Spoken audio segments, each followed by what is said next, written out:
يا رب، يا رب اكتب لنا في العام الجديد من الأقدار أجملها، ومن السعادة أكملها.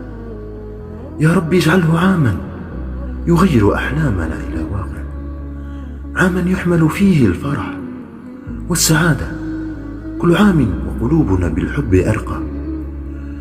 اللهم احفظ لي أهلي وأحبابي، اللهم اجعله عاما لا يضيق لنا فيه صدر، ولا يخيب لنا فيه أمر، ولا يرد لنا فيه دعاء. واحفظ لنا من نحب، وبشرنا بما يسر، وحقق لنا ما نتمنى. اللهم إني أستودعك سنة مضت من عمري، بأن تغفرها لي وترحمني وتعفو عني، وأن تبارك لي في أيامي القادمة، وتصلح نفسي وتيسر أمري. رب اكتب لي في السنة القادمة فرحة تغير بها مجرى حياتي.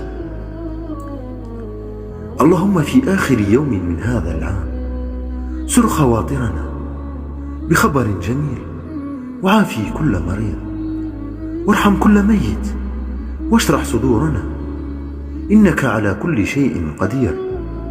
وكل عام وأنتم بألف خير.